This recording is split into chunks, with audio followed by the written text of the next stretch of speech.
थोड़ा वैष्णव मताब्ज भास्कर का जो क्रम चल रहा है उस क्रम को आगे बढ़ा रहे हैं और फिर भगवान की मधुर ब्रज लीला का स्मरण करें। 11वें श्लोक तक कल हो चुका है, आज 12वां श्लोक। यावद वेदार्थ गर्भम प्रणवि जगदुदा धारभूतं सविन्दु प्रव्यक्तं रामबीजं श्रुतिमुनिगदितोत्कृष्ट षड्व्याप्तिभेदम् रेफारूढ़ प्रचुरतर महाशक्ति विश्वोन्निदानम् शश्वत संराजते यद विविध सकल शश्वत संराजते यद विधि शश्वत संराजते यद विविध सकल संभासमान प्रपंचम।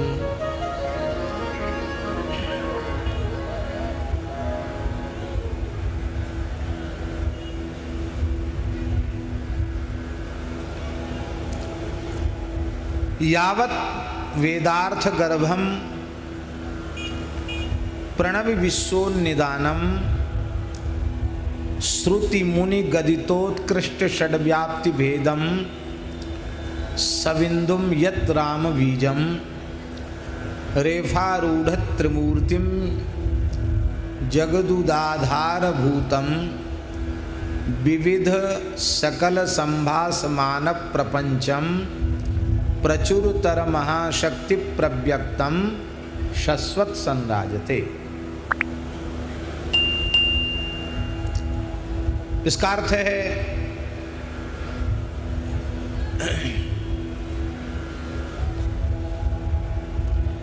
ये जो श्री राम तारक षडक्षर मंत्र राज का बीज है,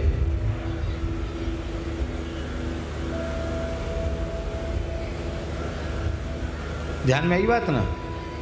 श्री राम तारक षडक्षर मंत्र राज का जो बीज है, बीजाक्षर है, वो संपूर्ण वेदार्थ का बोधक जो प्रणव है, उस प्रणव का भी वो बीज है। भैया जी, श्रीमद् भगवद गीता में प्रणव सर्ववेदेषु शब्दखे पौरुषम नृषु, भगवान ने कहा है, श्री कृष्ण भगवान ने कहा है, संपूर्ण वेदों में मैं प्रणव हूं। प्रणव माने ओंकार। श्री राम तारक षडक्षर मंत्र राज का जो बीज है, वो प्रणव का जनक है, प्रणव जन्य है, और मंत्र राज का जो राम बीज है वो जनक है।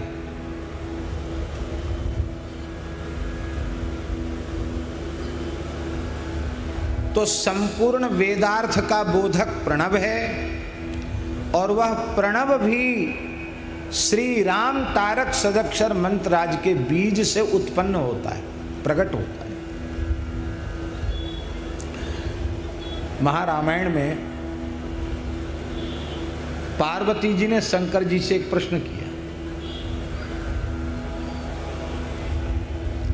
बोले वेदों में, स्मृतियों में, उपनिषदों में सर्वत्र प्रणव की महिमा गाई गई है,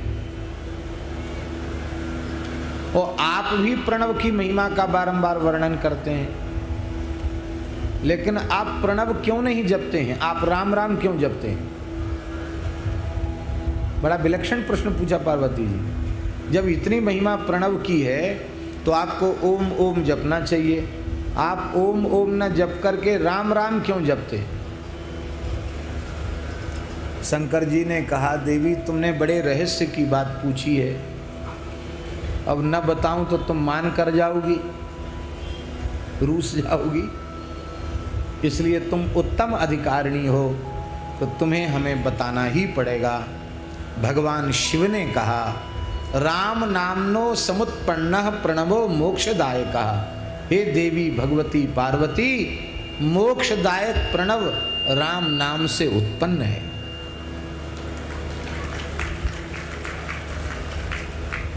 प्रणव में सबका अधिकार नहीं है। आजकल तो मार्ग सुई जो कह जो भावा, इसलिए सबको अधिकार मिल गया है। चाहे जो वेद पढ़ो, चाहे जो प्रणव पढ़ो, सबको अधिकार मिल गया है। शास्त्रीय अधिकार नहीं है।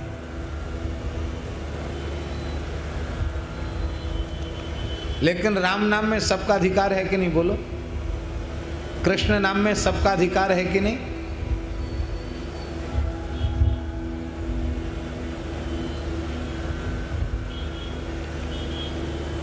किसी भी अवस्था में आप प्रणव का जप नहीं कर सकते। आजकल तो योगा वाले सब चाहे नहाए हों चाहे बिना नहाए हों, चाहे जूता चप्पल पहने हों, सीधे ओम की ध्वनि करेंगे। नहीं, प्रणव स्नान करके वह उच्चारण कर सकता है जो त्रिकाल संध्योपासन करने वाला हो, शिखा सूत्रधारी हो, वो प्रणव का उच्चारण करे। सबको प्रणव के उच्चारण की विधि नहीं, पर हरिनाम आप प्रत्येक अवस्था में ले सकते हैं। आचार्य चरण कह रहे हैं, यावद वेदार्थ गर्भम, संपूर्ण वेदार्थ का बोधक प्रणव है। और यह बीज, राम बीज, यह प्रणव का आश्रय है। और विश्वोन्निदानम, इस जगत का अभिन्न निमित्तोपादान कारण है।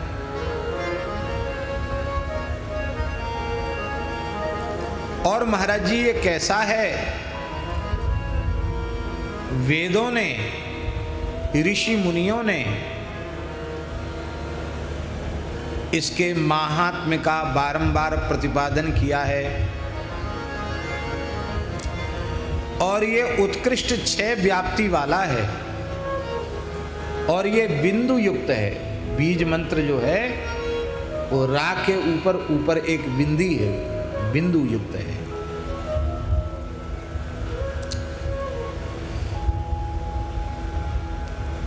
इसमें कितने अक्षर हैं? तो हमने पहले चर्चा की थी, रा, फिर रा में आ और फिर आ, क्योंकि आ और आ मिलकर सवर्ण दीर्घ होकर बनेगा आ। छोटा आ और बड़ा आ दोनों की संधि कर देंगे, सवर्ण दीर्घ संधि कर देंगे तो क्या बनेगा? आ और मां। कितने अक्षर हुए? 4। रा, आ और मां।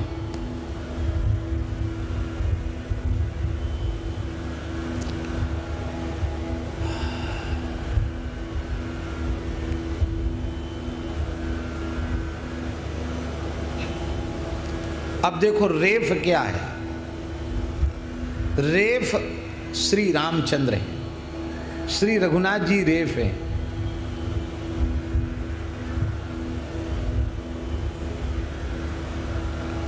और इस रेफ के ही आश्रित 3 हैं, आ और मां। आकार क्या है? तो आकार जो है वो विष्णु है। अकारो विष्णु, आकार विष्णु है। और आकार कौन है?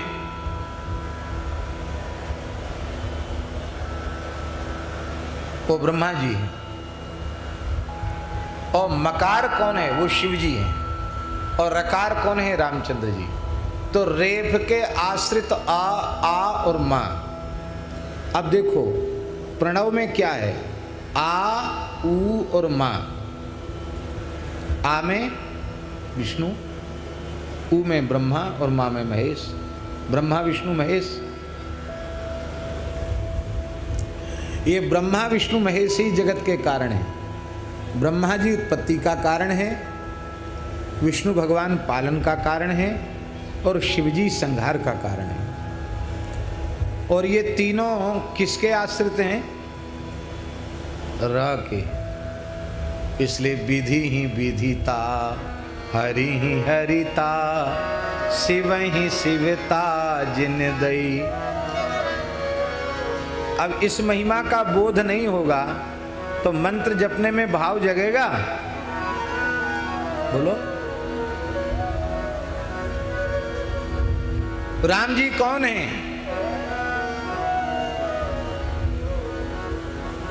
जग पे खन तुम देखनी हारे, जग पे खन तुम देखनी हारे, विधि हरि शंभु न चावन वारे, विधि हरि शंभु न चावन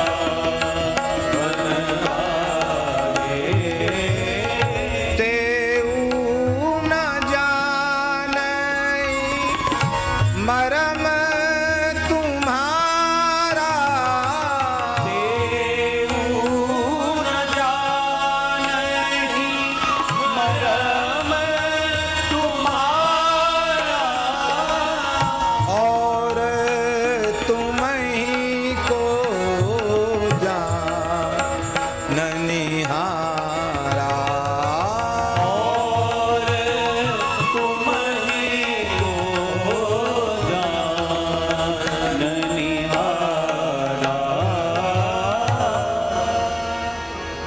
ये राम बीज का तात्पर्य है। वह संपूर्ण जगत का उत्कृष्ट आधार है। विविध सकल भास मानव प्रपंचम, माने विविध प्रकार का दृश्यमान सकल प्रपंच रूप जगत की उत्पत्ति, रक्षण और प्रलय के लिए परम उपयोगी है। समानता अधिकता से रहित विलक्षण शक्ति वाला है और ये प्रकट होकर के श्री राम तारक मंत्र के बीज के रूप में सुशोभित हो रहा है। प्रव्यक्तम शश्वत सदा संराजते।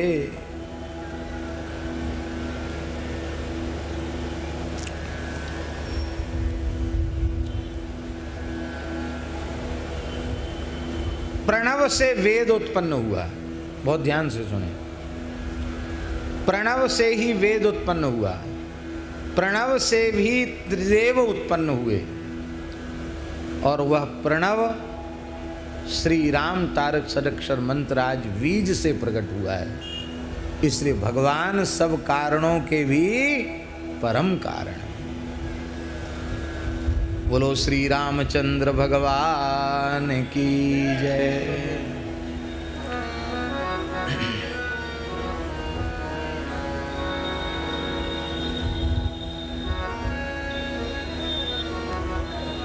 इसको राम मंत्र क्यों कहते? रामस्य मंत्र राम मंत्र और तस्य बीजम राम मंत्र बीजम। इसमें मध्यम पदलोपी समास हुआ है।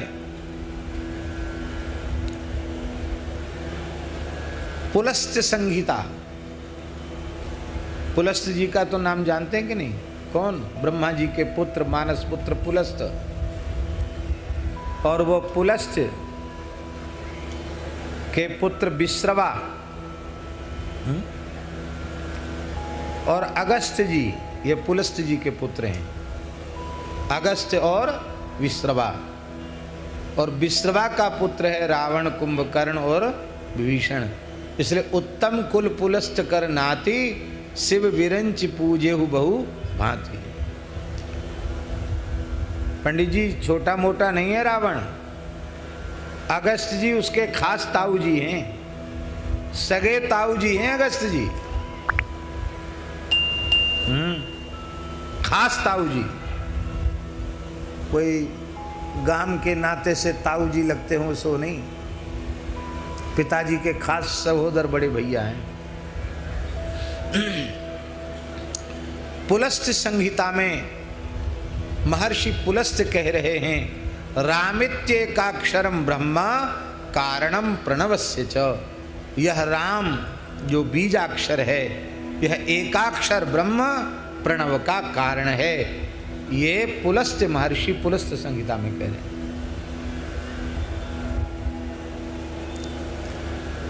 अब देखो, ध्यान से सुने, व्याकरण के जो एकदम प्राथमिक छात्र हैं वो भी समझेंगे।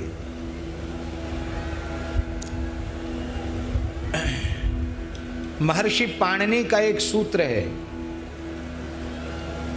छठे अध्याय के तीसरे पाद का 109वां सूत्र, वह है प्रसोदरादीन यथोपदिष्टम। इस प्रसोदरादीन यथोपदिष्टम सूत्र से वर्ण विपर्यय हो जाता है। रा, आ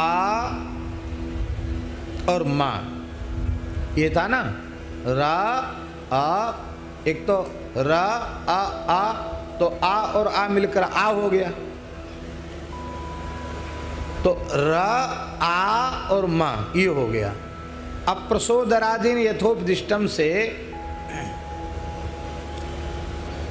आ का पूर्व प्रयोग हो गया, विपर्यय हो गया। तो रा आ और मा था, आ पहले चला गया, तो क्या हो गया, आ रा और मा ये हो गया। अब मां जो है वो हस प्रत्याहार में आता है कि नहीं, बोलो। हस प्रत्याहार में मां आता है कि नहीं। हाय वरट लण यम गणनम झवय गडदस जब गडदश, यहाँ तो हसी जैसे रकार को उत हो जाएगा, तो आ रा मा था, रा को ऊ हो गया, तो क्या बनेगा, आ ऊ और मा, और आद गुण से गुण हो गया। छठे अध्याय के पहले पाद का 87वां सूत्र है, इससे गुण हो गया, गुण होने से ओम हो गया, आ ऊ मा, गुण संधि करेंगे तो क्या हो गया, ओम। और ये ओम कहां से प्रकट हुआ, ये राम बीज से ओम प्रकट हो गया। इसीलिए बहुत ध्यान से सुने, वैष्णवों के लिए विशेष यह जानकारी की बात है। कोई पूछे कि श्री राम तारक षडक्षर मंत्र राज में ओम क्यों नहीं लगता, इसका उत्तर यही है कि ओम तो है बेटा, और राम मंत्र का जो बीज है वो है बाप, समझे ना, सीधी सादी भाषा में। तो जन्य जनक संबंध होने के कारण वहाँ ओम लगाने की आवश्यकता नहीं है, क्योंकि जो बीज है वह प्रणव का कारण है। इसलिए केवल बीज, फिर राम शब्द से चतुर्थी का एक वचन, फिर नमः पद।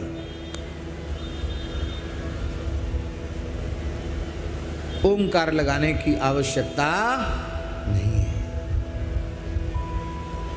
और यही कारण है महाराज भैया जी, ये बड़ी सुविधा की बात है, ओंकार लगाने की आवश्यकता नहीं है। इसीलिए श्री राम तारक मंत्र, इसकी प्राप्ति के सभी अधिकारी हैं, स्त्री हो, पुरुष हो, ब्राह्मण हो, चांडाल हो, सब मनुष्य मात्र इसकी प्राप्ति का अधिकारी है।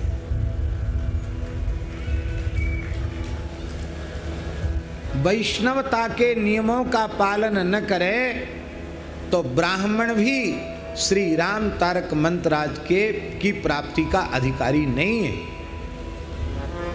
और विधि का पालन करे तो चांडाल भी वैष्णवता की प्राप्ति का अधिकारी नहीं।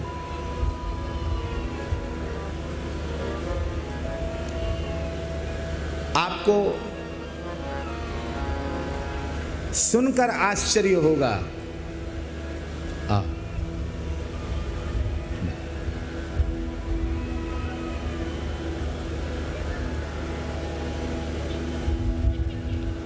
भक्तमाल जी में एक प्रसंग है।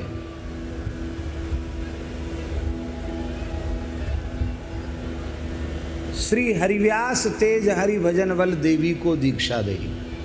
श्री स्वामी हरिव्यास देवाचार्य जी महाराज का प्रसंग है, जिनका अद्भुत रसमय ग्रंथ है, वाणी है, महावाणी जिसको कहा जाता है।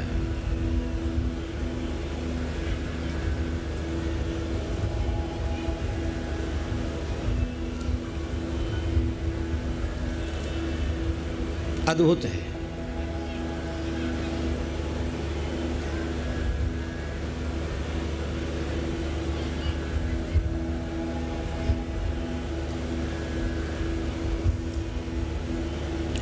श्री हरिप्रिया जी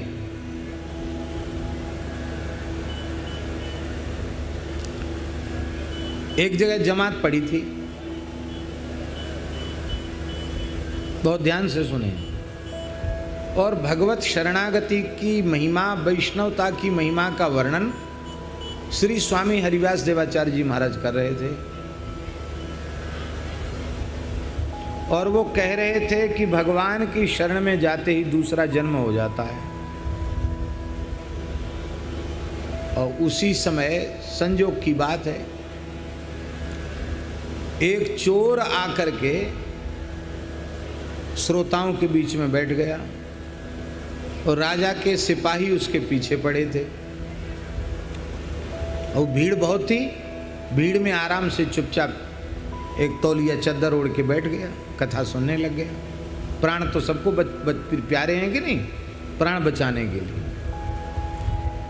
उसने सोचा ये तो बहुत अच्छी बात है, ऐसे तो फांसी से बचने वाले अब है नहीं, पुलिस पीछे पड़ी है, दीक्षा ले लें तो बढ़िया दूसरा जन्म हो जाएगा, दूसरे जन्म में सब खत्म, पुराने जन्म की बात खत्म। उसने आकर के रोने लगा, बोले महाराज हमारे ऊपर कृपा करो। संत तो सरल होते हैं, आंख में आंसू देख के उनको दया आ गई कि बड़ा आर्त जीव है, इसको प्रतीक्षा ये कर नहीं सकता, इसलिए इसको तो तत्काल कृपा कर देनी चाहिए। आचार्य चरण ने कृपा कर दी उस पर, जुगल कंठी पधरा दी गले में, ऊर्ध्वपुंड पधरा दिया, भगवान नाम सुना दिया। हाँ बस अब तो महाराज सीताराम राधे श्याम बाला हो गया, तो ठाकुर जी का भगत हो गया।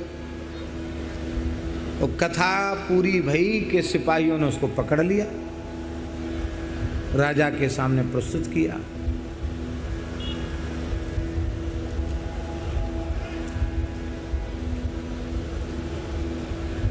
तो राजा के सामने गुरुजी ने एक कह दिया था, देखो भाई अब जो कुछ हुआ हुआ, अब झूठ नहीं बोलना, अब भजन करना। ठीक है, तो झूठ तो बोलना नहीं है। राजा ने कहा तुमने चोरी की? बोले हमने चोरी तो की पर इस जन्म में नहीं की, हमने पूर्व जन्म में चोरी की। ले उसे। राजा बोला भाई हमारे यहाँ पूर्व जन्म के फैसले नहीं होते हैं, हमारे यहाँ तो इसी जन्म के फैसले होते हैं, पूर्व जन्म के फैसले नहीं होते हैं। जिसके यहाँ चोरी हुई थी उसने उसकी शिनाख्त कर ली। अरे बोले नहीं यही है, झूठ बोलता है, बस अभी तक तो तिलक विलक कुछ नहीं लगाता था, अब तिलक लगा लिए हैं, माला पहन लिया है, माला झोली हाथ में ले लिया, अब तो वो बगुला भगत का नाटक कर रहा है, यही है चोर।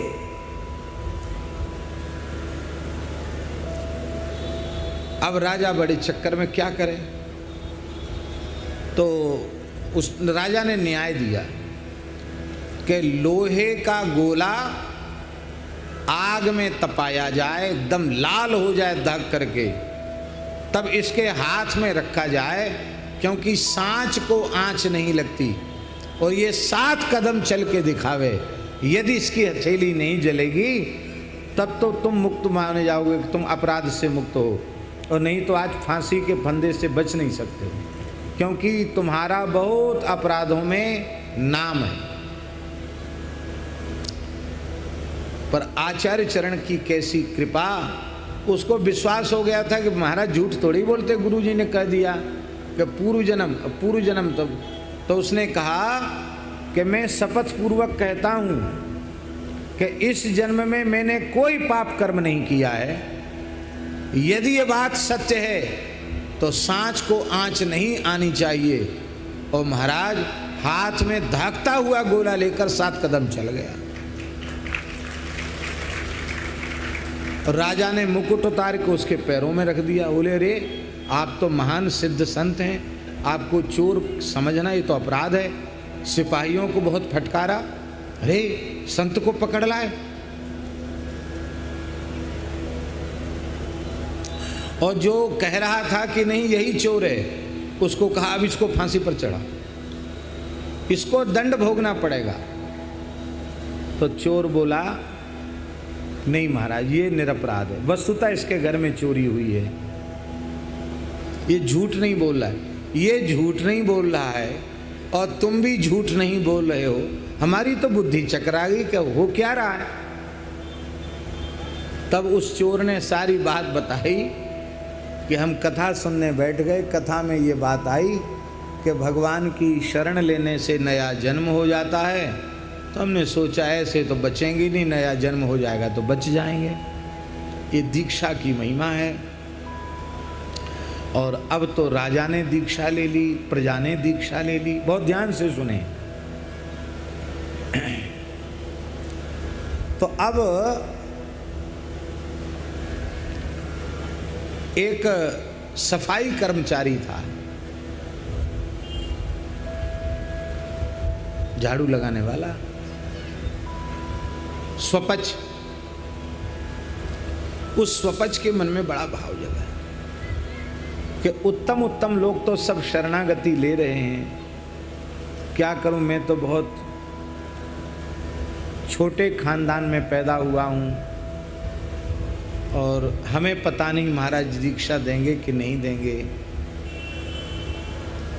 तो उसने दूर से ही साष्टांग प्रणाम किया और रो करके कहा कि क्या मैं भी वैष्णवी दीक्षा का अधिकारी हूं? क्यों तुम इतने ग्लानि में क्यों भर रहे हो? तो कहा मैं स्वपच कुल में उत्पन्न हूं, मैं चांडाल कुल में उत्पन्न हुआ हूं, क्या मैं दीक्षा का अधिकारी हूं? उस समय आचार्य चरण ने कहा कि ब्राह्मण भी यदि वैष्णवता के नियम का पालन न करे तो वो अधिकारी नहीं है, और स्वपच भी वैष्णवता के नियम का पालन करे वो शरणागति का अधिकारी है। और आपने उसे भगवत शरणागति प्रदान करके कृतार्थ किया। इसी वैष्णवतावज भास्कर ग्रंथ में आचार्य चरण ने घोषणा की है, सर्वे प्रपत्तेर अधिकारिण सदा, भगवत शरणागति के सभी सदा सर्वदा अधिकारी हैं। कोई भी ऐसा जीव नहीं है जो भगवत शरणागति का अधिकारी न हो। वर्तमान समय में इसकी बड़ी आवश्यकता है कि समाज के सभी वर्ग के लोगों को सत्संग मिले,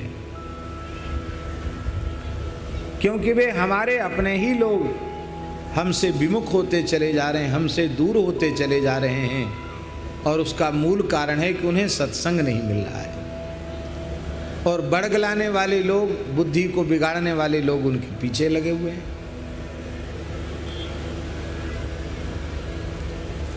षड्यंत्रकारी पीछे लगे हुए हैं। इसलिए मेरा तो ये भाव है भैया जी कि प्रत्येक आयोजन में, चाहे लीला हो या कथा हो, समाज के सभी वर्ग के लोगों को बुला करके और दर्शन कराना चाहिए। भैया तुम भी कथा सुनो, तुम भी लीला दर्शन करो, बहुत आवश्यक है। श्री वृंदावन बिहारी लाल की जय। तो ये सब इसके अधिकारी हैं।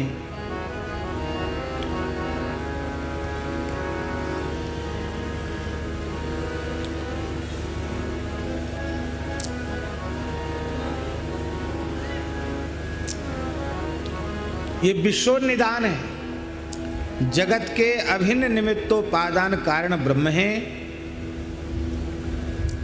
और सहकारी कारण कालादि इनमें सर्वश्रेष्ठ ब्रह्म है। इस अभिप्राय को कहने के लिए श्री आचार्य चरण ने उन्निदानम कहा।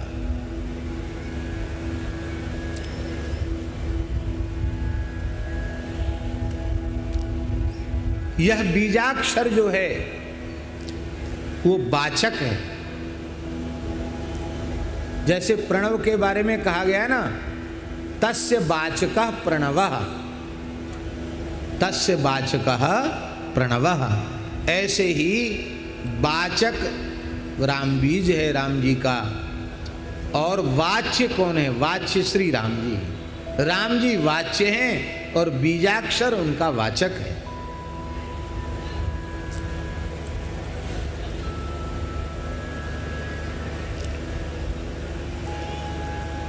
वेदों में, इतिहास में, वाल्मीकि रामायण और श्री महाभारत में, अष्टादश पुराणों में भगवान श्री राम के नाम रूप स्वरूप, विग्रह, गुण, यश और मंत्र, इनकी चर्चा की गई है।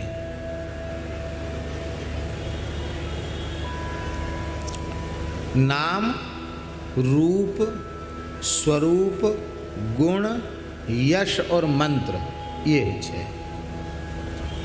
इन छहों की चर्चा की गई है और इन छहों गुणों से युक्त यह बीजाक्षर है। इनकी व्याप्ति विशेष से युक्त होने का अर्थ है ये छह अर्थों का बोधक है। बहुत ध्यान दे करके सुने।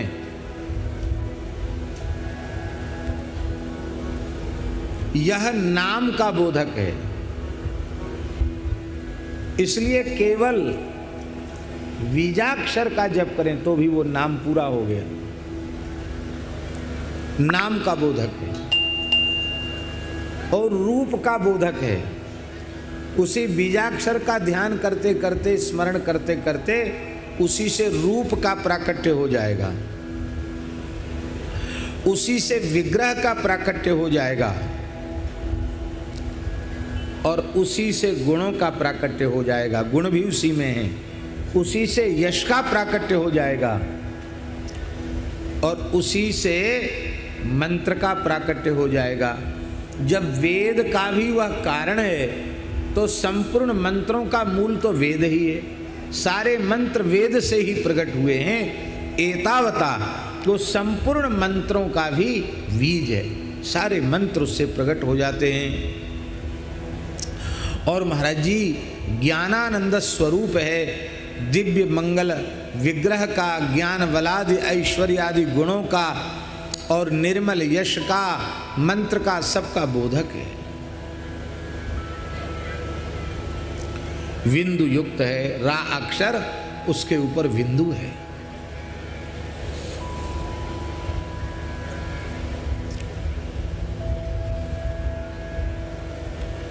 एकाक्षरी कोश में लिखा है अकारो वासुदेव स्यात् आकारस्तु पितामह। अकार वासुदेव माने नारायण विष्णु, और आकार ब्रह्मा जी और मकार शिव जी। मह शिव और रेण भगवान सीतापति प्रोच्यते। रकार से सीतापति रामचंद्र जी का बोध होता है। तो रा बीजाक्षर में रा, आ और मा। र माने रामचंद्र, आ माने हरि, आ माने ब्रह्मा, मा माने विष्णु। इनके कारण है, अथवा प्रणव के भी कारण है, अथवा वेदों के भी मूल है, मूल कारण है। इस जगत का आधार है। संपूर्ण जीवात्माएं, अचेतन पदार्थ और अचेतन पदार्थ, ये आधे हैं और भगवान सबका आधार है। क्योंकि भगवान के बिना ना तो चेतन जीव रह सकता है और ना भगवान के बिना अचेतन प्रकृति रह सकती है। अब भैया जी स्पष्ट देख लो, ये देह अचेतन प्रकृति है, ये भगवान के बिना रह सकती है? भगवान की चैतन्य शक्ति इससे गई नहीं।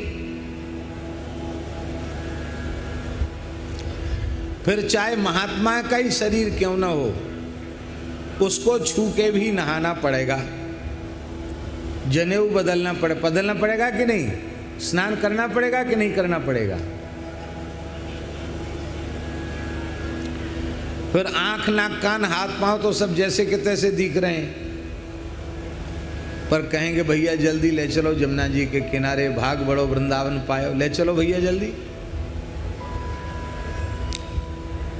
प्रकृति का अस्तित्व भी परमात्मा के बिना नहीं है और जीव का अस्तित्व भी भगवान के बिना नहीं है। जीव भी भगवान के बिना नहीं रह सकते और प्रकृति भी भगवान के बिना नहीं रह सकती। ये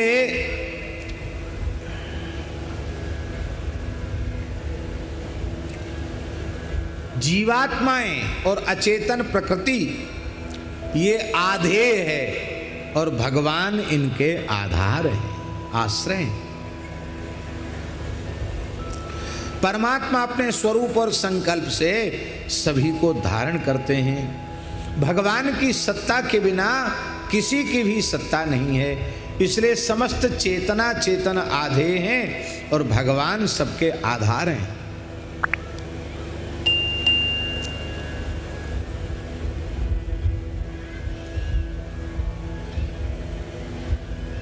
अब देखो,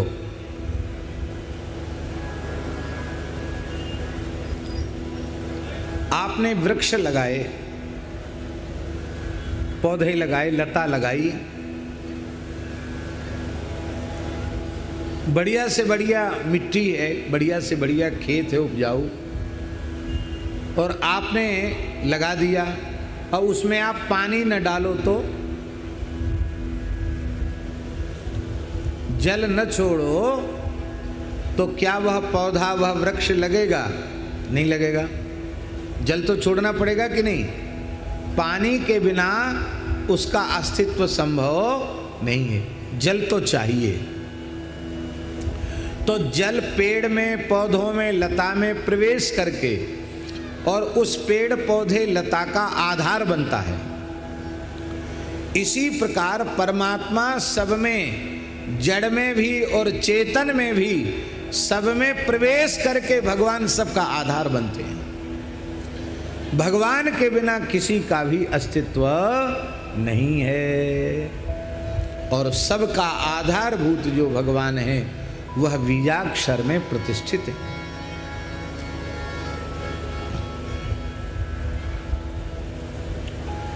चेतना, चेतनात्मक जो जगत है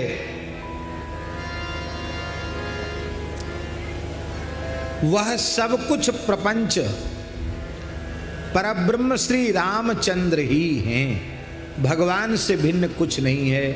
हरि देव जगत जग देव हरि, हरि तो जग तो नहीं भिन्न तनु। सब कुछ भगवान है। सत्यम ज्ञान मनंतम ब्रह्म,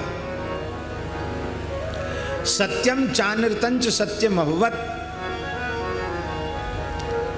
और सनत कुमार संहिता के अंतर्गत श्री रामस्तवराज है। रामस्तवराज में ये बात कही गई, रामः सत्यम परम ब्रह्म, रामः सत्यम परब्रह्म, रामात् किंचिन्न विद्यते, तस्मात् तद राम रूपम हि सत्यम सत्यमिदं जगत्। परब्रह्म श्री राम सत्य स्वरूप हैं, श्री राम से भिन्न कुछ नहीं है। उस कारण है जगत सत्य राम का ही स्वरूप है। और यह जगत भी सत्य है, क्योंकि इसके मूल कारण भगवान है, सत्य है, परम सत्य है।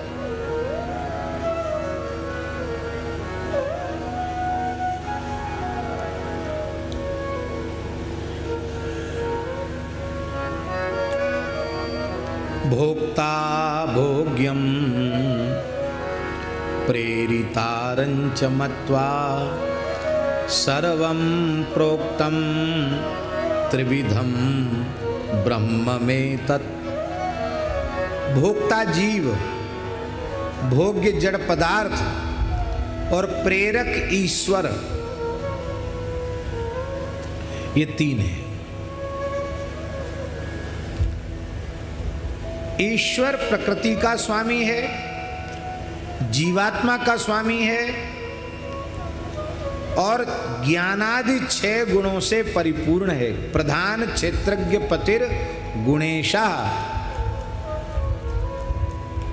अंश में अंशी के गुण होते हैं। परमात्मा के समस्त गुण जीव में विद्यमान है, पर थोड़ा अंतर है। अंतर क्या है? ज्ञाज्ञौ द्वावजा वीशनीशौ।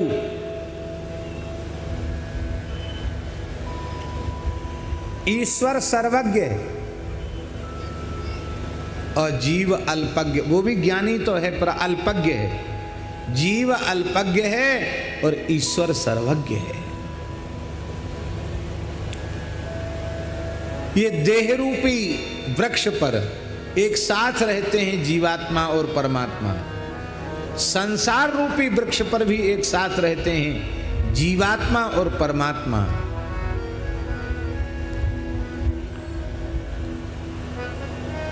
बस ये है, ये जीवात्मा जो है वो फलों का, भोगों का लालची है और वो फल भोग में रुचि रखता है, और परमात्मा वो लालची नहीं है।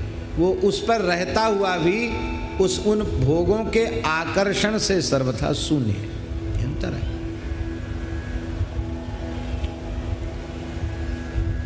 सृष्टि के आरंभ में सूक्ष्म चिद विशिष्ट परमात्मा है, और जब सृष्टि हो जाती है तो स्थूल चिद विशिष्ट परमात्मा है।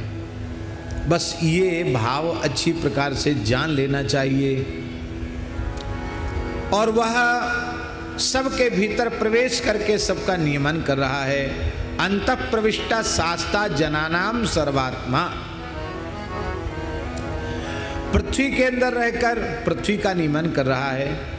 पृथ्वी भी उनको नहीं जानती है, पृथ्वी उनका शरीर है और वह पृथ्वी के अंदर रहकर पृथ्वी का नियमन कर रहे हैं। पृथ्वी को धारण करके उन्होंने रखा है, और वही तुम्हारा निरतिशय भोग्य अंतरात्मा ब्रह्म है, और उसी का नाम ब्रह्म है। यह पृथिव्याम तिष्ठन पृथिव्याम अंतरो यम पृथ्वी नवेद यस्य पृथ्वी शरीरम यह पृथ्वी मंतरो यमयति एषत आत्मांतर्याम्यमृता।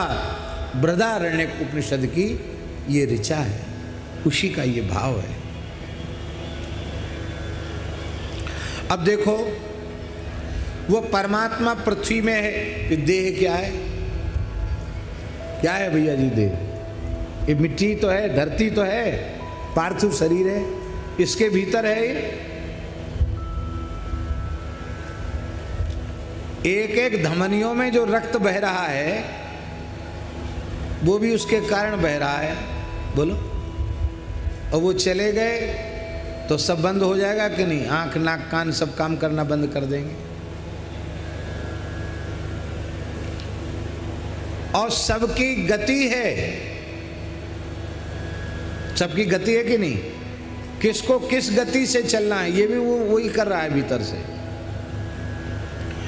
यो विज्ञाने तिष्ठन विज्ञानादंतरो यम विज्ञानम नवेद यस्य विज्ञानम शरीरम यो विज्ञानमंतरो यमेति एषत आत्मांतर्याम्यमृता। ये भगवान, विज्ञान शब्द का अर्थ जीवात्मा है, और वो जीवात्मा के, उस जीवात्मा का नियमन भी भीतर अंतर्यामी रूप से विराजमान होकर परमात्मा ही करता है।